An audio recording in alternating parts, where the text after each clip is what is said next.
Good afternoon and welcome to the SMITE Pro League. My name is Tom Battinger, joined here by Anatoly Alexeyenok. And today we've got a fantastic match coming out of the gates for you. It's going to be Team Rival taking on Spacestation Gaming. Two very storied teams, two very interesting bouts as we begin the new season of SMITE. A lot of formidable names on these two rosters. Former teammates PBM going up against Venenu in that Season 4 E-United squad. Should be interesting to see how these two battle against each other, but two opposite ends in terms of the spectrum, where Spacestation Gaming struggling right now, Rival getting the better end of them. Rivals looked really strong against basically everybody against Team Dignitas. They've come out 2-1 so far, and in those matches that they win pretty handedly. And even against Dig, they gave the top team a run for their money. So Team Rival kind of coming out of the gates strong and looking to continue that against Spacestation Gaming today. Spacestation Gaming definitely struggling thus far, losing to PK, losing to Dignitas, 0-3 in both of their sets, finding a victory over Trifecta, but it was a 5-game set, getting very dirty in that one. Rival, their games also not the cleanest, despite finding the wins against Pittsburgh Knights and Splice. It went the distance there in 5 games and 4, and then like you mentioned before against Dignitas, it was a long, drawn-out set. This team, the black and purple, have made strides of improvement since their Week 2 start. Sure. Realistically speaking, I think that this team plays really well. We see PandaCat making the move over to the middle lane, and that bringing some growing pains, but perhaps not as many as people thought. He's got a number of fantastic players around him. This duo lane of Arkkyl and PolarBearMike has proven to be very, very strong. There's a lot of things going well for what Team Rival is pretty brought out to present here in Season 6. I think they're just very comfortable with each other, the way they've been playing so far in the set, or rather the whole SPL, the way they've been able to synergize off the field as well, just playing basketball together, going to the gym together. They've just been always doing a lot of things together, and fineokay in the solo lane, always going to be bringing in the paint if left unchecked. That's one of the bigger highlights of this team, I think. We talked about PandaCat switching over to mid and looking strong when he kind of has the credence to the Hunter and the duo lane, et cetera, but really, I mean, fineokay has been the focal point of the league, so to speak. A lot of people saying, you know, he could just be the best player in the league. And then PBM bringing out the arm sleeve here as he gets ready for his upcoming match. What a beast, honestly, between the support player, the communication of the team. He's the loud one of the team, I would say, but that not to say that the rest of them are quiet. Everyone is contributing to the comms. Everyone is having a voice, and that's what makes this team so scary to deal with. The fact that a play in the solo lane is very easily able to pop off whenever there's a rotation in that mid lane. Look for fineokay, but Arkkyl as well has been making those late game plays. Absolutely, and you know that's kind of what you expect out of this team, is for the prowess to continue going forward. We were talking about fineokay, you mentioned Arkkyl, but fineokay, like I said, has been really one of the highlights of the league. He's played off role characters. We've seen the Circuit solo, we've seen the Hell solo, and then we've seen the traditional stuff that has just been winning games, the quadra kill on the Achilles, as well as some of the other kind of standard stuff coming out, the Bellona, what have you. So he's shown both sides of his character, whether he wants to play in the meta, whether he wants to play outside of the meta. He truly is the solo lane Swiss Army knife. Whatever you ask fineokay to do, he'll do. And it's likely he'll do it very, very well. That's what makes Rival so scary. And for picks and bans between these two teams, I don't know how Spacestation Gaming is going to handle out Rival, knowing that they have that Swiss Army knife in the solo lane, knowing that PandaCat is capable of playing the Hobwa every now and then. And that could also go to CaptainTwig from time to time, knowing that he has a diverse god pool, whether or not he wants to carry or play more utility style. Certainly a big part of what Rival brings to the table is the fact that they can approach the game in many different ways, a little bit more unpredictable. Talking to some of the Dignitas guys last week on Esports Weekly, here's every Wednesday, by the way, we were discovering how they take on different teams. And they said, you know, Team Rival is a little bit different, Splice is a little bit different than some of the other strong teams in the league, because you never can expect what's going to really come out. CaptainTwig can play some hyper carry in the jungle, or he can play Osiris in the jungle. It's really just a matter of what does the team need. Well, if he's going to do that, if fineokay is going to do that, PandaCat can sort of do that. I mean, that's a world where you just don't know what's going to come out. And it's not just the picks and bans from Rival, it's also how they open up the game. Where are they going to send PBM at level 1? Are they going to invade the speed buff? Are they going to be looking to kind of assist Arkkyl in that duo lane? There's a lot of question marks of where PBM is going to start. And maybe those question marks have answers. We're going to talk to PBM right about now. He's got some words before the game. Here now with Rival's very own PolarBearMike. And Mike, it's been a pretty busy morning for the team so far. How are you guys feeling heading into the set today? We're feeling pretty good. Kenny, for the first time ever, beat me in a duel as he was Rama and I was Ganesh, so I can tell he's on fire today. Should be a good set. I mean, with those kind of performance reviews, it's hard to go wrong. But Space Station has just recently announced on social media today that Alpha Jackal's been their coach. He's going to be helping them out from this point forward. Does that impact your team's game plan strategy at all? I think maybe we'll see an improvement in their draft, but I think for the most part we're going to play them the same way as we would otherwise. Alpha Jackal's not here with them, so we still think they might struggle to make any like adaptations mid-set. But yeah, I mean, maybe their drafts get better. We haven't seen them play for a couple weeks, so. Some interesting food for thought, but since you're the support, I have to ask, because in Season 6, we've been seeing a lot of different playstyles and meta strategies. What helps you as a support to decide between starting solo or into the duo lane? It's really just about where we want to pressure on the map. I think any start can be viable. It just depends how your team wants to play and what their comp does. Obviously, I don't want to say too much, but I think generally starts are really flexible, and I think having the ability to kind of pick where you want pressure and where you want to prioritize things is really nice. Interesting food for thought, but last but not least, Mike, got to go ahead and ask it. What is the team's expectations of this set today? We think we should 3-0, and if we don't, we have major team problems, possible roster changes, and all that. So yeah. A lot riding on this set today for Team Rival. Let's get it back to you guys on the desk. Great questions there, Taco. I love a little bit of insight into how the support role kind of plays out. But as far as I'm concerned, I think Team Rival, I think what Mike really highlighted is the core of what Rival brings. And he goes, look, you know, a lot of the starts are viable. It's just a matter of what your team wants to do, what your comp wants to do. And knowing that, I think, you know, when you look at Team A, Team B, Team C, they might use strategy A, strategy B, strategy C. But for Team Rival, it's really just a matter of, well, what composition do we have? What do we want to play? We can play strat A, B, or C. And I think that makes them so formidable. I think that the go-to strategy for Rival is to get fineokay into a lead. So if PBM wants that to happen, just go into the soul lane, go into the blue buff, make sure that there's going to be some blue buff invades, and maybe have CaptainTwig do speed buff into the red buff, because Arkkyl, being in a 1v2 situation, will need some assistance to make sure the purple buff invade doesn't occur. Some good close to the ground analysis, but let's zoom out and go into the stratosphere at Space Station Gaming. You like that one? Yeah, I like that one. I thought you liked that one.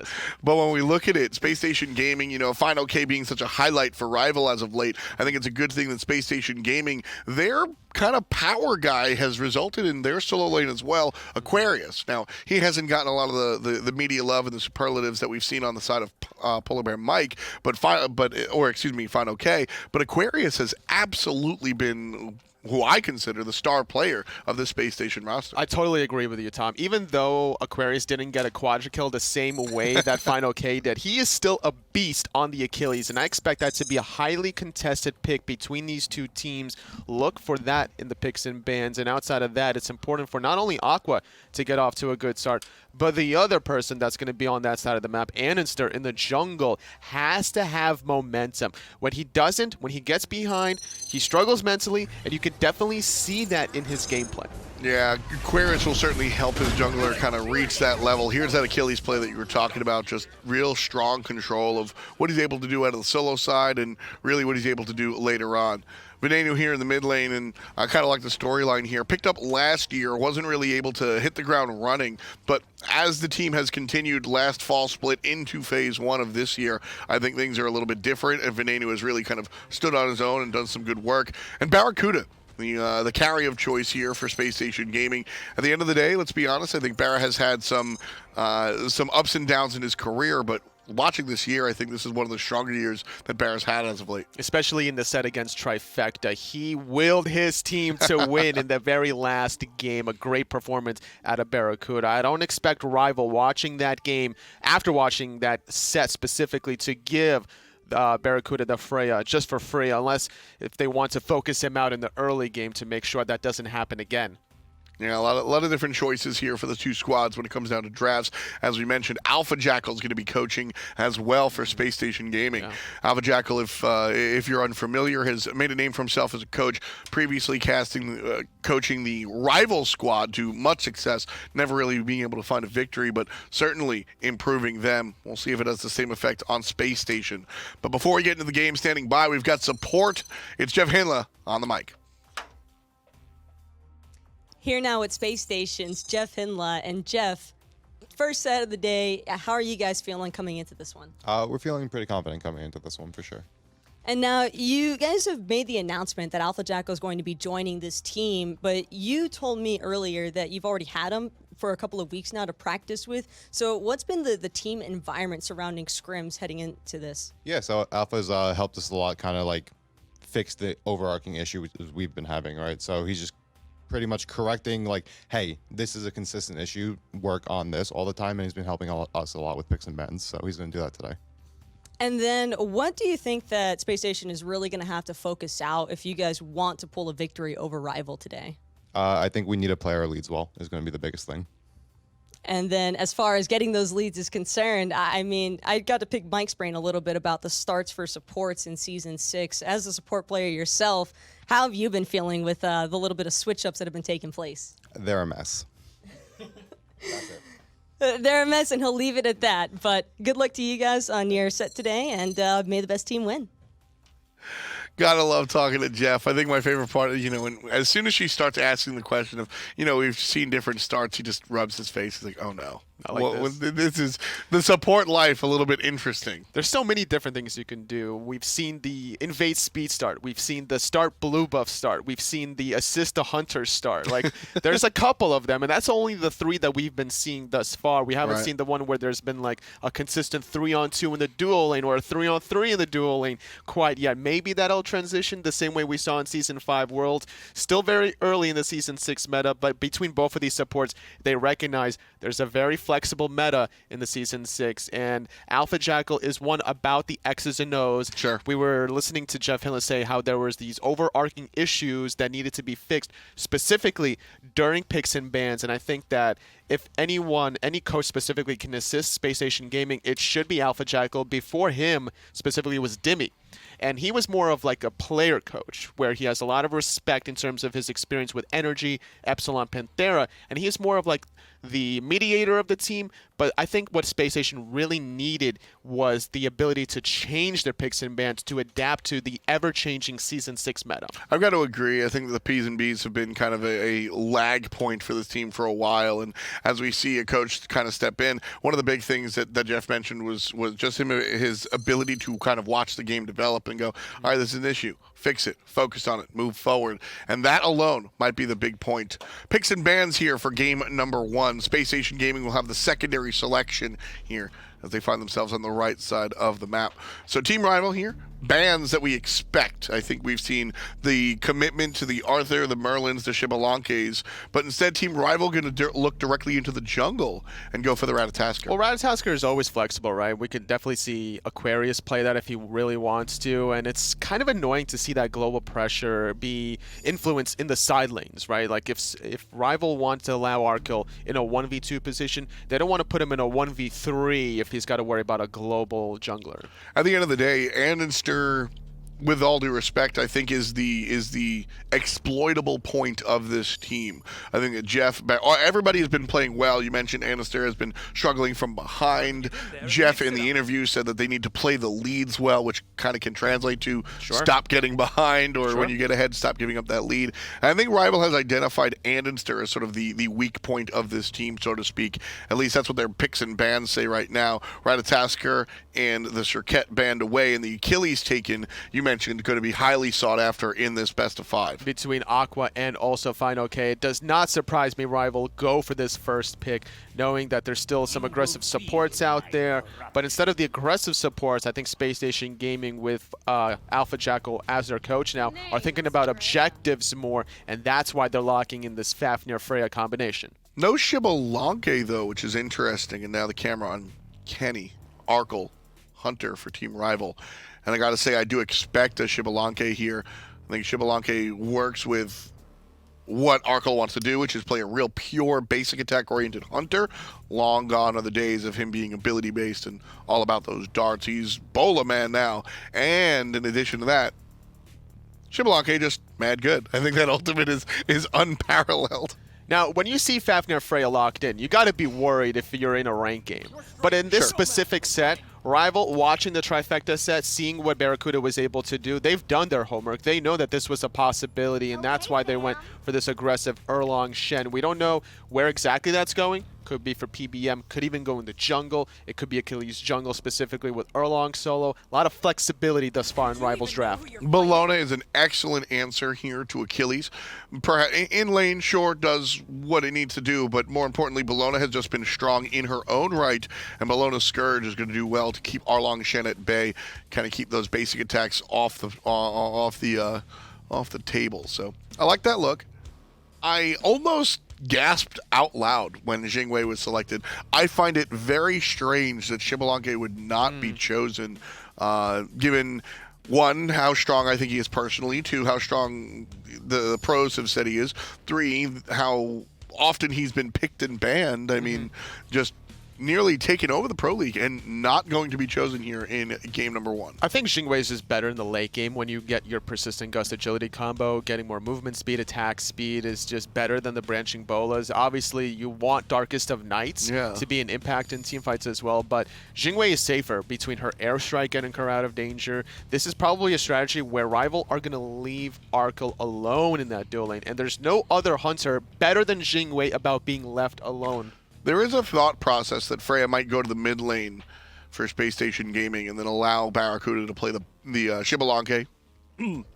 Rival banning out the amusing Cobb, which is sort of a nod in that direction. AMC can play mid or in the hunter lane. Freya has good push, so does AMC, so it's just a matter of who wants to play what. The Isis going to be banned here by Spacestation Gaming. I really did like the Isis out of PandaCat in the middle lane. PandaCat, who, again, new to the mid lane, so the god pool might be questioned, but he played 6 gods in his first 8 games. So he's got a nice god pool. With that said, 2 of the better performing characters that he's chosen have been Isis and the Poseidon, so SSG banned that away. It's smart to ban Poseidon when you have a Fafnir for your own draft. When you're transforming into the dragon, you don't want that Whirlpool Kraken combination right under you. And Rival are recognizing Venenu's potential to play Hunter mid. That's why they're banning AMC. I don't expect Venenu to play the Freya, though. We've seen BaRRaCCuDDa play that instead, so that's why they're targeting out the AMC. Right now, Rival trying to figure out if the next ban should be xbalanque. I think they're going to ban Neath here, honestly. Probably some other Hunter mid. Or a Chiron. That's another go-to, yeah. Chiron's one of the stronger mids for Venenu in my experience. That was actually the first hunter that I think he really broke out on in the mid lane, was the Chiron. And so we've seen that, of course, the old Yaman special, the old classic throwback there. But 2 hunters banned out, both of which could play mid, so Rival not kind of tricked. They realized that BaRRa will be playing the Freya most likely. But now Spacestation Gaming on the clock.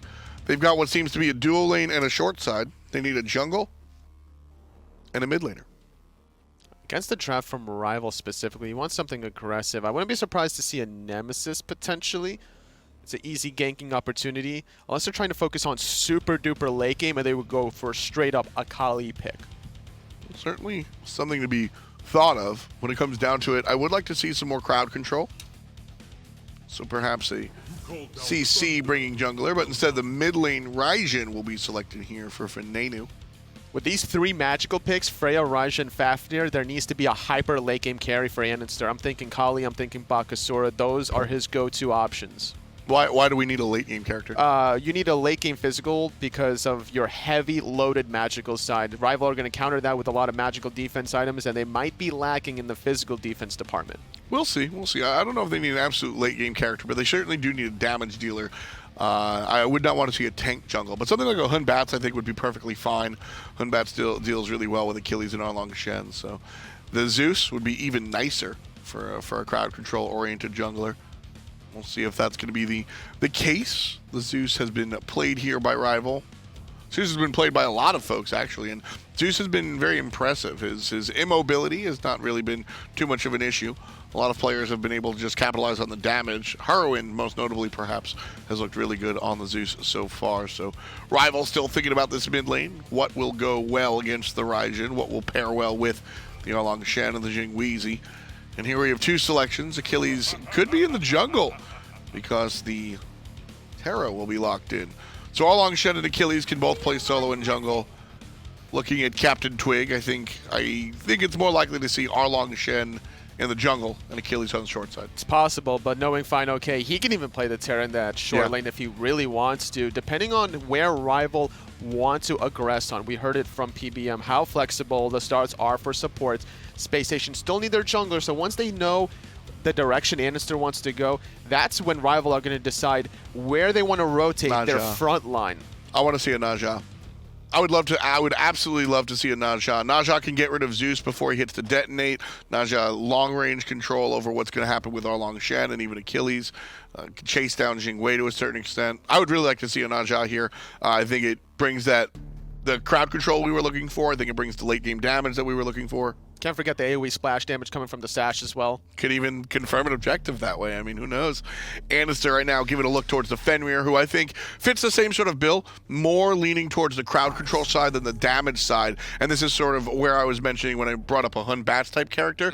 I think Fenrir kind of fills that. He'll be able to do some damage in the early and the mid game, and then late game be more of a defense oriented. Look for the stuns, look for the bites, and then Freya and Raijin can kind of bring it home. I like this decision. I think, again, Smite's very open. I think that the fact that you could go in either direction, like Kali Naja or Fenrir over here, is really sweet. And SSG are going to lean on the Fenrir, which is interesting. Their idea for the Fenrir aspect out of andinster is going to be focus out the Terra support potentially, or force an early purification beat of the jungler, wherever CaptainTwig is going to elect to go, whether it's the Erlang Shen or the Achilles. You generally want to go blink and be aggressive in Season 6, but against the Fenrir, it becomes that much harder to do so. It's going to be interesting. andinster playing setup man for BaRRaCCuDDa and Venenu. Is it enough to beat Rival? We'll find out. Caster standing by. Game 1. Thanks, Tom. Thanks, Tolly, Finch, and Hindu here as we move into game number 1. Rival up against Space Station. And this feels like a must-win for Space Station. They've had such a rough start. They've got to find something in this week to keep themselves up in that top half. You're right, but whether they find something against Rival here is a bit of a different story. This team, Rival, I mean, they've already beaten Splice. Sure, Splice had a rookie, a substitute with Solo or Troll, but Rival have already looked good. They've already beaten PK, which is one of the bigger teams in the league so far. Going up against Space Station Gaming should be a walk in the park. And honestly, with the compositions here, Finch, I'm feeling it should go Rival's way in game 1. They definitely have a strong composition centered around PandaCat on this Zeus. He showed a good an ability to play these immobile mages, like these big burst mages, very well for this team. He has a lot of setup there between Twig, PolarBearMike, even fineokay to some extent as well. So I think that you're right. This is certainly a scary draft. But Space Station, you know, they've got this new look. They got AJ now. They know they've got to find some wins here this week, and maybe it could be here against Rival. Maybe it could, but this game 1, on paper, look at the drafts and how these are working out. fineokay, CaptainTwig, and PolarBearMike, all on frontline tanky characters. Yeah. They're going to be present a wall towards Space Station Game that's going to be kind of troublesome for them to get through. Andy's going to be looking to do that, but if Andy doesn't get off to a good start and get a couple of kills, he's just going to be a CC setup man. May have to go tanky. It's going to reduce some of the damage Space Station can do. He's got some good targets though, right? He should be able to grab Twig, PandaCat, PolarBearMike all relatively easily since they don't have the CC immunity available to them on the ultimate, so it shouldn't be too difficult, but only if they're able to blow those targets up and they get to the back end. Only if Venenu is bringing plenty of damage, right? Only if BaRRaCCuDDa is able to position comfortably. If they're not able to set up around this Fenrir, then I don't know what it is, what the backup plan is for them in this game plan. It does look a little one note maybe. And the problem is the way Andy's going to play this, I guess, is he's going to have to be the initiator most of the time. Outside of a JeffHindla hammer coming into play, most of the setup is going to have to come through andinster to really initiate. Otherwise, it's Aquarius. Even on the offensive, if you think about trying to siege a Phoenix with this composition, it's a little bit awkward for the front line, but This is good.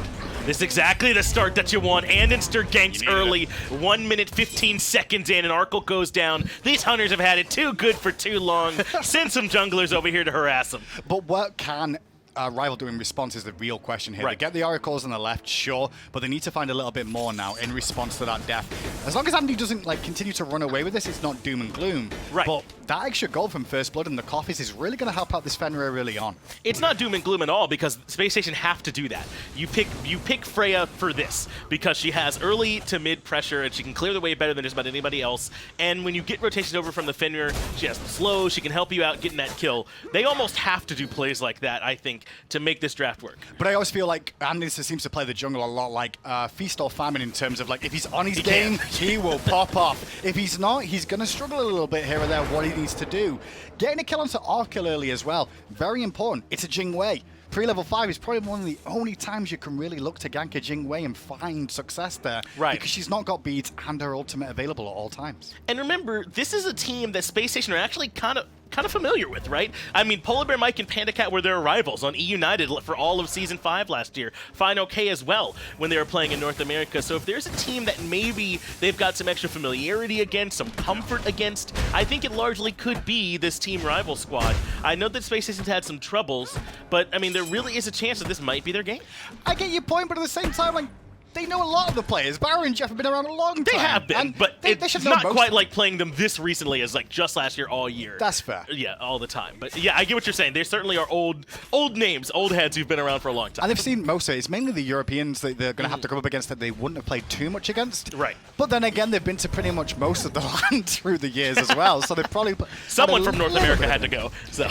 Well, yeah, you know, they had to represent, you know, the fact that they... It's like being at the Olympics and not doing very well, you know? Right. You're the one dude from your country for the Olympics and you're like, yeah, I'm here to represent. Yeah, we had to send somebody, so it would often be Space Station and someone else, very, very often for them, or whatever team that they were flying under their color. So we'll see if this could be Space Station's moment. That first gank did prove fruitful, but as you said, it's going to get harder and harder. Arkkyl already level 5, held onto the beads.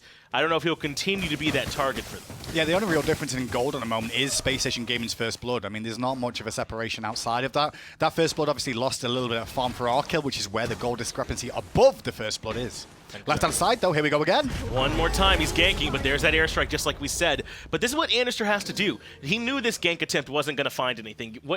I think, really, it would have been nice if we could have also found beads, but at least forcing out the ult and making them less safe, that's about the best they can do. The only problem they've got to have is be careful in the mid lane with Jeff and Venenu now, and they're going to be in a 2v3 situation a little bit more if we see andinster stay to this left-hand side. Problem being is PandaCat's going unchecked. He's not being focused, he's just going to allow it to be farm up. And Zeus in late game, if he can get all that farm going, it's going to be a problem. That's right, that is scary. He might even be a bigger deal than the Jing Wei in that late game, so got to make sure they keep an eye on him, too, in equal measure to try and slow him down. I mean, if andinster, even if he doesn't pressure PandaCat, if his pressure works on Arkkyl and he's at least ahead, that is still a way that he can try and influence him because they have someone who's big on their own side and maybe can punish PandaCat, so maybe that's the idea. And I think the idea is try and get BaRRaCCuDDa ahead, but that's a lot of pressure on BaRRaCCuDDa now for this game. If this continues where the pressure is all focused onto Arkkyl, it should allow BaRRaCCuDDa to get a lead and then be the man when it comes to the mid-late game that has to step up and provide the damage numbers, because Venenu, he's going to be focused a little bit more in this mid-game if they're going to continue sending Fenrir left. That's very true. We saw them group up there with 3 in mid, and I think he was able to just barely get away from PolarBearMike's ire in that last engagement. He wasn't even quite 5 yet, so that certainly could have been a good spot to at least pull out some beads, but they couldn't find it. Venenu's A-okay. He's going to keep surviving those attempts. One thing to notice, though, as well, is take into account Rival. We were mentioning how Fenrir could focus on maybe to fineokay or maybe onto CaptainTwig in some of these engagements with the Ragnarok. But one of the reasons Rival haven't been aggressive so far is their jungler has beads this game. He's not started off with Blink. Right. Reason being, he's worried about the all-in. Talk about an all-in, there might be one on the right-hand side. fineokay could be in trouble. Fatal Strike, though, is well-timed. Gets him away from that Ragnarok. Couldn't have done it much better. My man's out of there. He got out for the timing, but he got another ultimate again, and this is what we've seen from andinster. He ults up, he goes ganks, tries to get a pick, try to force beads or an ultimate or anything, goes back to farming again. Good play so far from Andy. We've already said it's very important for him to get a good start. But this is already so different from the Space Station I feel like we've seen in Season 6. I was the one that kind of said it most recently, that it feels like Space Station are the team that do nothing better than you, and that's often how they try and win. They just kind of play regular Smite. But I'm glad we're seeing them come in and executing on this very clear game plan in the early game. It hasn't quite landed yet, but they're clearly not just coming in you know, kind of hoping that they're just better Smite players than you today. They're coming in with a strat and they're playing around it. And I think that's the one thing with Spacestation is generally their strategies are a little bit lackluster, so to speak. They're never defined, you know? There's always a little bit of wiggle room here or there. It's not as clean as you want it to be. Generally, Spacestation Gaming have been a team, specifically with some of the players like Jeff, BaRRa, and Andy. They've been around a long time, but they're very good at playing the current meta. But the problem is just until recently, there was no established meta. Sure. So it kind of had them a bit lost in the woods, so to speak. Maybe Alpha can help with that. We'll find out. There's certainly a chance. That's right. AlphaJackal, the new coach here for Space Station, up against his old org in a way. You know, not the same team or members or anything like that, but it's still the Reapers on the other side, so maybe there's a little bit extra that has him wanting to take that team down. On the left-hand side there, you can see the net worth in the bottom left-hand corner, and look at the little bit of difference in experience there. Top two, Freya, and then followed up by the Fenrir. That's what they want. That's what the pressure's all been about so far in these first 7 minutes. It's working so far. Let's turn that into a little bit of red buff pressure as Got well. it. Say the Space Station boys, and they strip it away. They don't actually pick it up, but they're able to come Mike through. got that. Oh, Mike defends He did. it. That's huge. Yeah. Did, and Panda gets another red buff after the red that clearly was stolen away from Space Station earlier on. As they already have one to their side, so that's nice. Space Station were trying to not just invade, but recoup their losses. Now they get some good poke onto Jeff. The root's there too, but they don't want to commit. andinster does, though. He's found CaptainTwig. Beads come out, but that's too much damage from the Twig. Brutalized. They hunt him down, and they want a little bit more. PandaCat drops the Lightning Storm to cut him off, but that's a good fight for SSG. Twig didn't respect the Ragnarok there at all. He had beads available. He held waited, it a didn't he? long time. I Yeah. think he was holding it thinking, they've not got the burst damage for, oh no, it's too late, I'm already dead. By the time he realized he was in a danger window, he'd already died because he didn't use the beads. Sometimes, using relics, man, they can be useful. Yes, they're very good, and try and drop them sooner. So Space Station grab yet another kill, but remember, the jungle was defended by Rival there, so not quite as big of a win as it might look, but it's nice to grab the beads and the kill into Twig. He'll be vulnerable. Just shut him down for a second, slow down his farm for a hair or two. One thing to note, though, I can't remember who it was who said it on Twitter. It was one of the pro players from North America that European players seem to hold onto their relics too long, and Americans hold it too long, right? But Europeans just don't use them. Right, is what I've noticed, and you can kind of feel that with just that one play there. Yeah, there is a thing. You know, we talked about it sometimes with Heroin falling with relics up. So maybe there is something to some of those North American players holding a little bit too long. So those can always be better. But at this level, you know, sometimes it's calculated risks. Maybe Twig's like, if I can make it out and keep the beads, that's the best way to punish this gank. Unfortunately, though, he just ends up falling. And now andinster has his second item completed. He went Talaria Boot into the Brawler's beat stick this early. Maybe Twig is going to continue to be a target. Reduce some of that heal. There's a lot of healing in this game, though, Finch, from what Rival have put on the board. fineokay has natural sustain in his kit. Same can be said for CaptainTwig. Then you've also got PolarBearMike, so 3 of them alone have sustain. Then you're also worried that maybe PandaCat gets a bit of lifesteal, or Arkkyl, which he's already gone for Dev Plus. Well, red buff didn't quite work out. Let's give the blue buff a try. Taunt can't land onto andinster. He's in Ragnarok, so Aqua will be the focus instead. But yet again, the buff defended by Rival. Steady still, though. Space Station building a lead. I'm going to say, I like what Space Station did there. Invade the blue, they don't get it, sure, but at least they look for the pressure. And as soon as Rival turn up to try and answer back or try and punish them for it, they get away and get out of danger. But now they may lose their blue on this right-hand side, or even their life. This could be trouble for Aqua. I don't know if he realized this gank was coming through. He still has the Eagles rally, and he holds onto it patiently, but the roots landed. They've committed all in onto this dive. The wall's there as well, and CaptainTwig grabs it. Aqua goes down. Did not recognize he was in that much trouble. Yeah, with 3 members there. I think if it was only 2, he may have survived there, but all 3 of them, especially with PolarBearMike's ultimate coming through from Terra, too much too soon. The ult too, yeah. You're right. Well, then, yeah, for sure, there was no way he was going to make it out. Despite Arkyl's death, though, take a look. He's XP ahead of BaRRaCCuDDa, at least for now, a little bit. So he's done well for himself. Yeah, Jing it's Jing Wei, man. Like, he just goes back to base. He's like, oh, I lost my life. Don't worry. I'll be flying back soon, and I'll take the back harpies on the way. Yeah. Those back harpies on the left-hand side, if you're a Jing Wei player, always go farm them. Keep an eye, try and time your backs if you can to when they're about to spawn so you can get them both in the way. Doug, can you hover over BaRRaCCuDDa's build for me? He's gone the Hasten Ring into the Demonic Grip and elected not to go with the boots at all. So let's take a look. We want to make sure exactly where he's at with the attack speed. 7% from the Hasten Ring. And come on over to the Demonic Grip for us as well. Oh, 7%. Sorry. So he's at 14. This is still less than if he was on boots, but he's not so much less, I think, that he'll be completely vulnerable. Well, the difference is that when he lands those basic attacks, he's also still moving at that full movement Well, you're speed, right. He's got the Hasten, yeah. which technically keeps him a little bit further ahead in movement than a Jing Wei who if they're just trading has boots. autos, yes, Correct. yeah. Or in a gank situation, so you can still put the damage out and move at the maximum speed. Interesting. If he does invest in boots as well, which I'm not sure if he's going to, but he probably will, then you'll see a bit of a difference too, where he's really speeding around the map. That's right. He'll be zooming. And this is the kind of thing that I wanted to see more from our hunters, because this feels real greedy to me from BaRRaCCuDDa to like go these rings right from the start. But if it's this new start where supports are over in solo at the beginning of the game, and there's not even that many ganks, we haven't seen CaptainTwig gank BaRRa really at all, then you should do that more often, I feel like. And I think that's been the reason for seeing the Freya in the dual lane right now, and we may see more mages get here. We see Kronos already in the previous weeks. Yeah.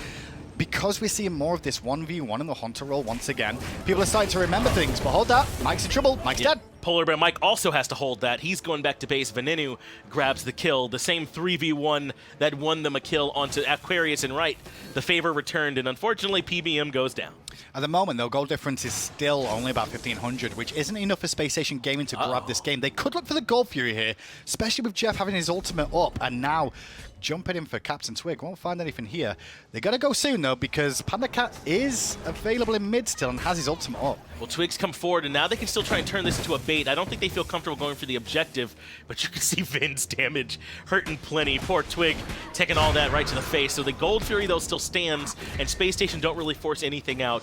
Good job from Rival to keep them kind of in between long enough they can't find anything. Yeah, but there's a man mountain in the solo lane, French, that is starting to like show its ugly head, which is fineokay. Level 13 to level 11 against Aquarius. fineokay has had a good season so far. Yep. Everyone's been talking him up a little bit too much for my liking, not because he's a good player, you know, he's bad. It's just more to do with the fact that I've seen it too many times, but look at this. Uh-oh, JeffHindla is the only one nearby.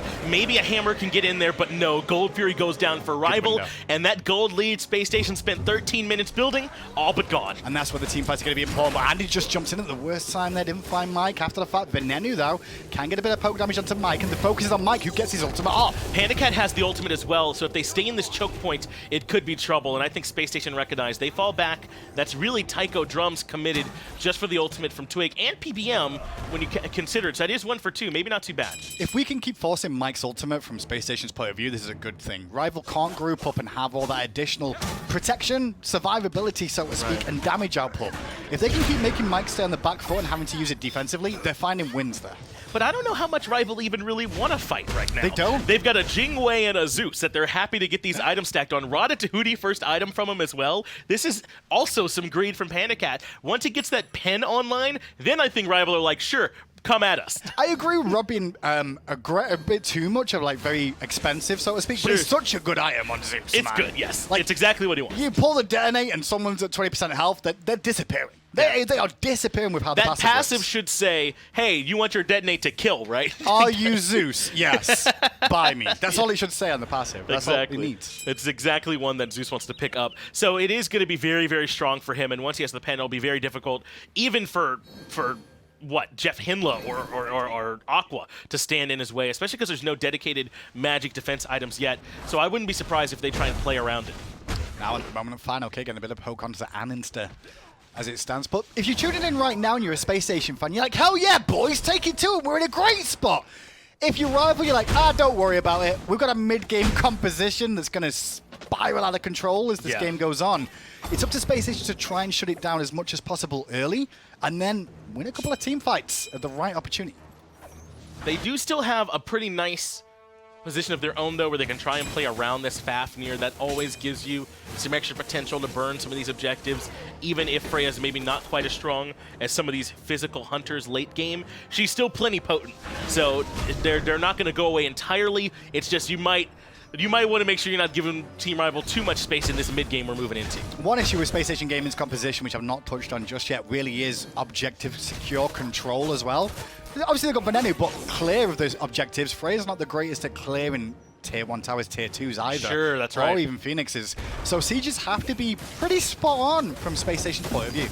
PolarBearMike again aggressing way ahead of everyone Good else. taunt. CaptainTwig finds a two-man taunt. PandaCat knows when it's his time to shine, drops the lightning storm, and Venenu has to fall back. PolarBearMike with the detonate help, I have to believe. Venenu goes down. That's a win for Rival. Really good win for Rival, but I think Space Station played that fight really well as well. I'm not going to Sure. lie. I think their engage was good, their disengage was better, but the Zeus juice came through. Exactly right. I mean that was BaRRaCCuDDa, I have to say, right? It was. In that exact case. So plenty of extra help there. plus the Earth and Fury from Terra when those stones pop as well is a bunch of extra damage.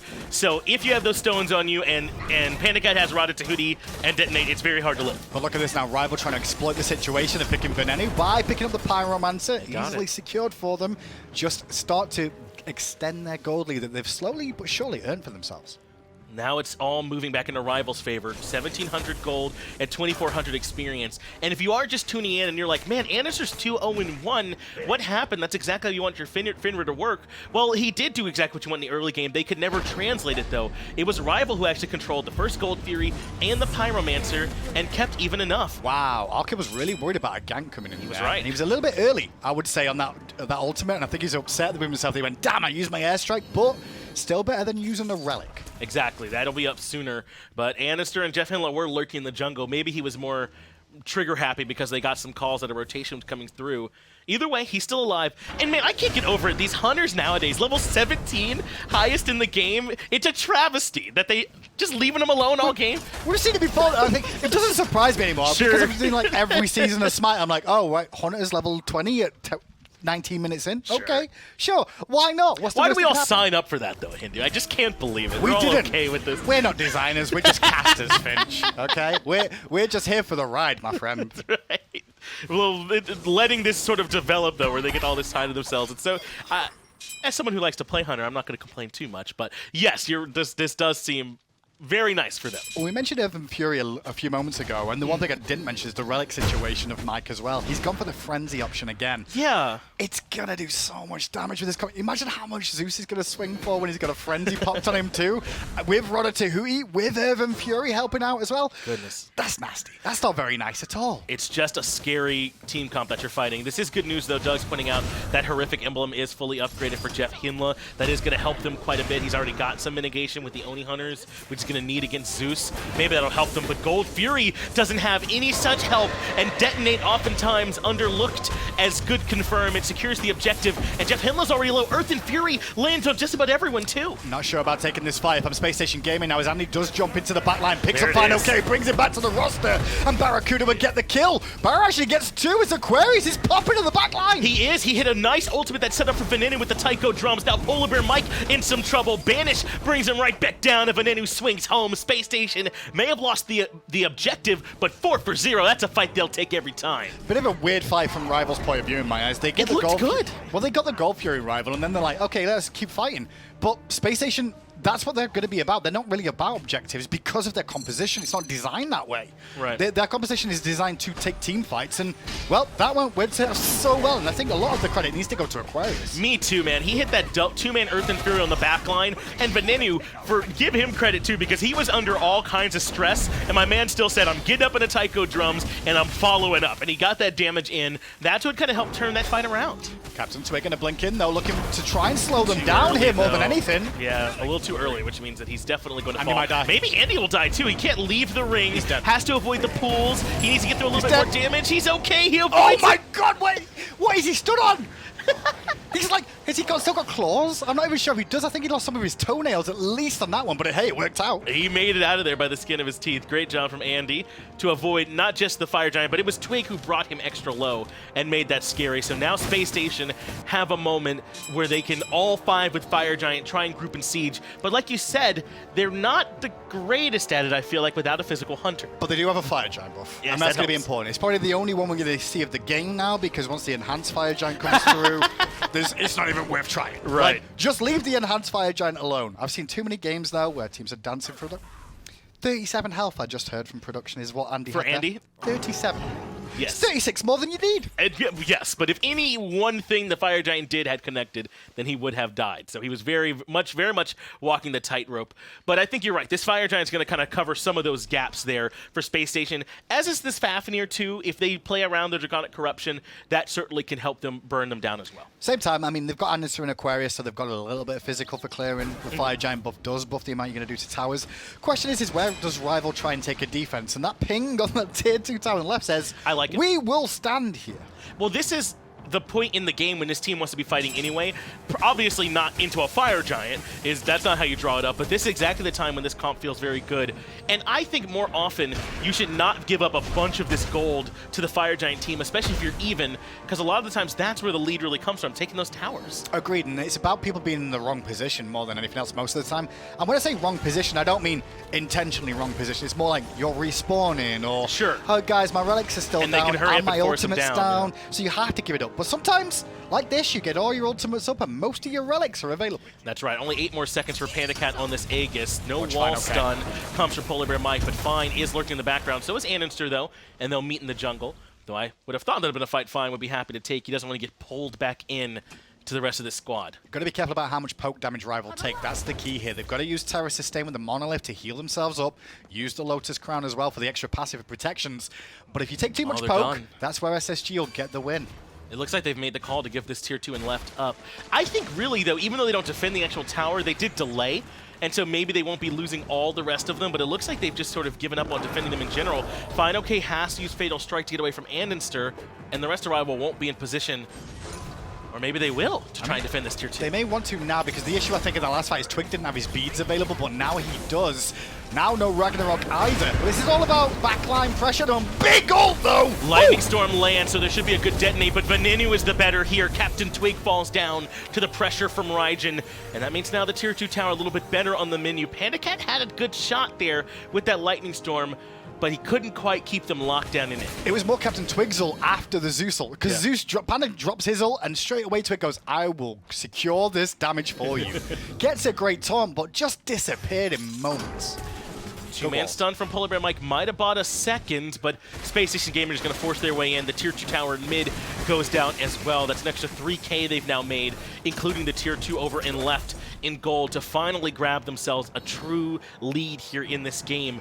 But they don't have a ton of time left on this Fire Giant buff itself. They're going to get Pyromancer back, and that might be about all they do with this siege. Yeah, I'm a bit surprised by that. I think that should have been a tier 2 and right as well, in all honesty, Finch. They'd already whittled down Rival a little bit. Yep. They already had CaptainTwig still dead. I think they could have sieged at that tier 2 relatively okay, without being contested too hard by Rival there, and still pick up the Pyromancer. Small window that really should have been abused. And they're doing a good job making life real tough on PandaCat, not so much by pressuring him, but on not giving him good times to use the Lightning Storm. Sometimes holding the ultimate, waiting for the perfect moment, means you never cast it. And that's the fight Space Station want, right? That's Kraken syndrome. Exactly. That's what Poseidon definitely suffers from, which is like, I got this big Kraken, but unless I hit 4 people, I'ma hold it. Exactly, and Space Station have been spacing well enough and not getting quite in range for PandaCat to set up for it. They're going to need a little bit more from PolarBearMike in terms of locking them down, and then PandaCat's got to be right there with the trigger, and maybe then they can get a big ult. Well, this is Space Station's game right now, and they've just got to keep this pressure up more than anything else and take these sort of fights. They take the ultimate from CaptainTwig, and that's when they know they can move in. Venenu burns him quickly, and they steal the red buff as well. Now Space Station, as you said, firmly in control, especially with a man down, and it's unfortunate timing, because now Space Station can be right over here to grab the FG, and a chance to get it before it's enhanced, too, if they burn it quick. That's why I'm going, because like if they can get it before the enhanced version, it's so much easier to do. Causes you a lot less issue, and I think fineokay is aware of that as well, so that's why he's already over here. Forces out the banish from BaRRaCCuDDa, didn't actually find the target, but now, with Arkkyl behind him, they could feel confident in defending this, or at least stopping them from getting it for free. They know they have the 5v4 forced them in. PandaCat has to use not just the beads, but his ultimate too, a little earlier than he wants. But Aqua is quite low. BaRRaCCuDDa trying to hunt him down with that Valkyrie's discretion, but it's not enough. fineokay has found the execute, and now he's just sitting on top of Vin. Finally, JeffHindla comes back to try and help him out, but now the Dragon's in some trouble too. A perfect vanish from BaRRa, though, creates the space. BaRRaCCuDDa plays that fight so well as well. You saw him use his ultimate, the Valkyrie's discretion, but hold up, we're still going. They certainly are. andinster jumps back in. PolarBearMike can't find much, though, with that root, but that's really good from Rival. They don't lose anyone. In fact, they get Aqua, and the Fire Giant still stands. Sure, but at the same time, PandaCat lost both his relics in that engagement, and that's what I was going to mention about BaRRaCCuDDa there. The reason he used the Valkyrie's discretion is beads were already consumed by PandaCat, and then as soon as he uses Valkyrie's discretion, forces him to use the Aegis. Now Zeus is very, very susceptible in the backline of trying to stay alive. You've got to watch out for the Zeus now, because Space Station will be haunting him.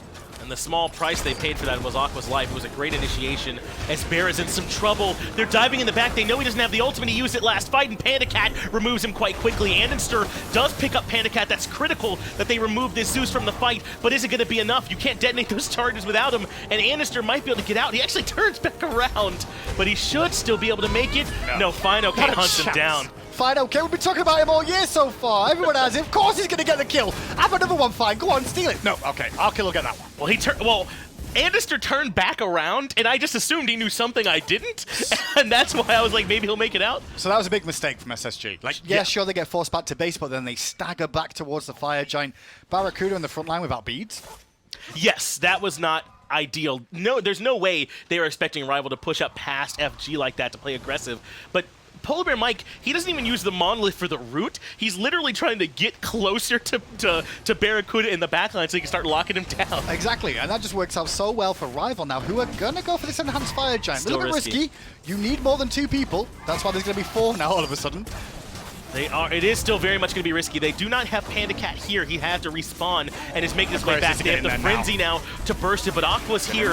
Doesn't quite have his ultimate available, but Rival secure the enhanced version of the Fire Giant. So just like that, and I truly mean just like that over the last minute and a half of gameplay, Rival are right back in it. They are back in it because there's still 2 more tier 2 towers to take down, which is another 3,000 gold into the coffers. Then it's onto Phoenixes.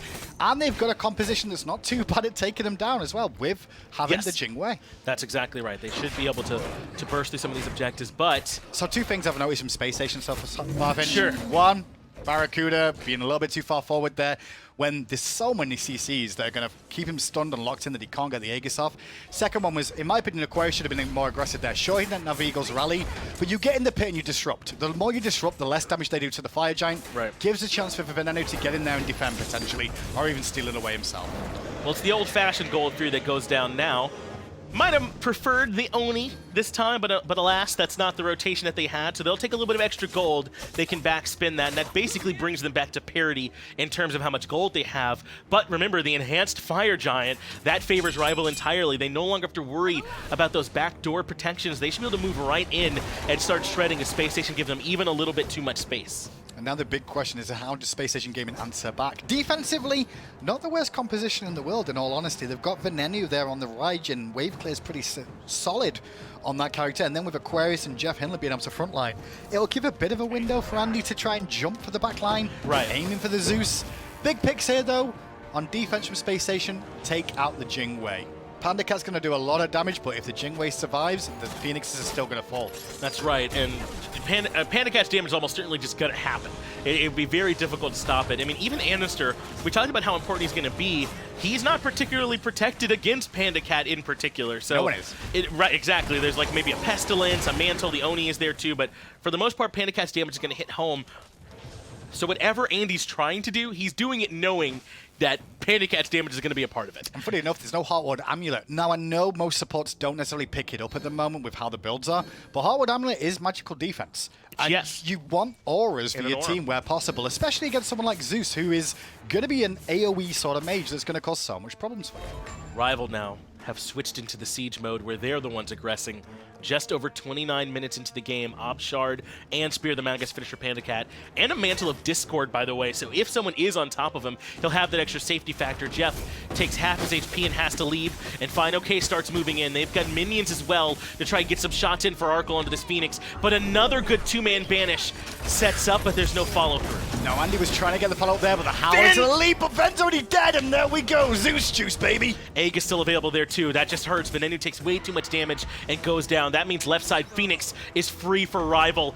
Just a little bit too far forward from that Raijin, and PandaCat pulled the trigger. But that's the problem. I was saying Space Station's defense is pretty good because they've got the Raijin, but if Raijin's dead, how do you stop them now? It's a lot harder. Earth and Fury and Frenzy all popped. That means Andinster is mincemeat. He has to go back. Aqua, a bit of a target as well, way in the back line, but the whole time the mid-Phoenix goes down. Rival have grabbed 2 Phoenixes just like that. This feels like composition just coming back to bite Space Station a little bit as the game went going on. Sure, they had the first Fire Giant. They did a lot of good work in this game, Space Station.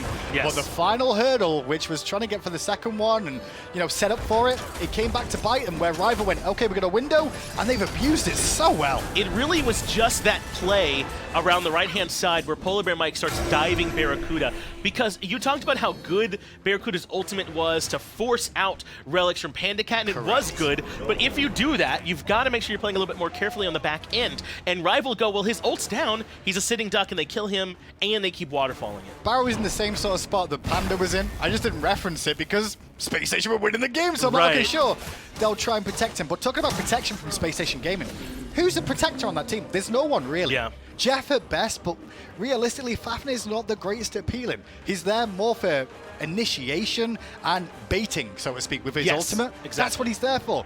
Who's going to peel the backline?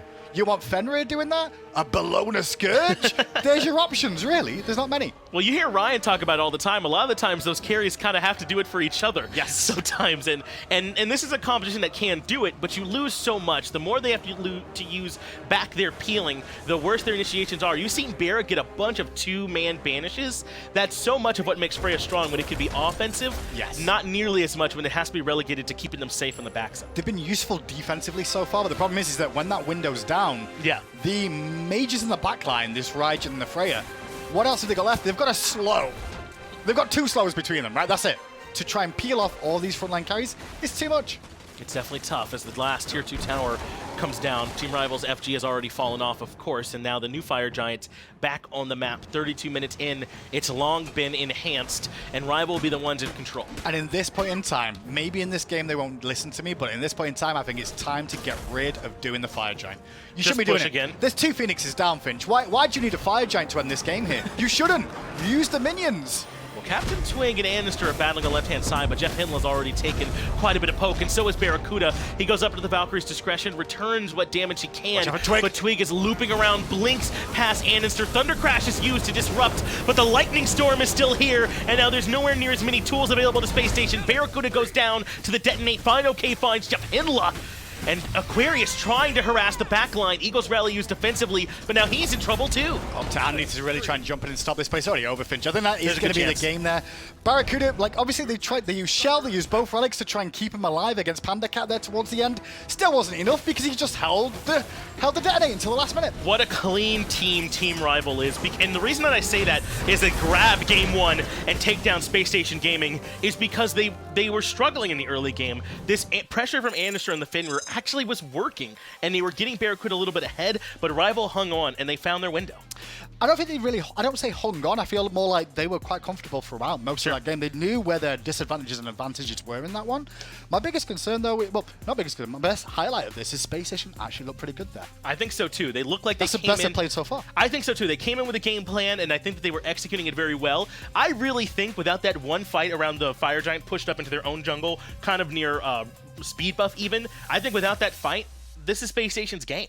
So now they can kind of hold on and try and not make that same mistake in the next one. That's the one way SMITE's played as well, though. Whoever makes the most mistakes are the mistakes that get punished the most. Right. And that mistake by BaRRaCCuDDa going in there, or whether he's just slightly too far forward, didn't have his teammates around him, it punished him too much, and it was a great opportunity from Rival, which was fully exploited.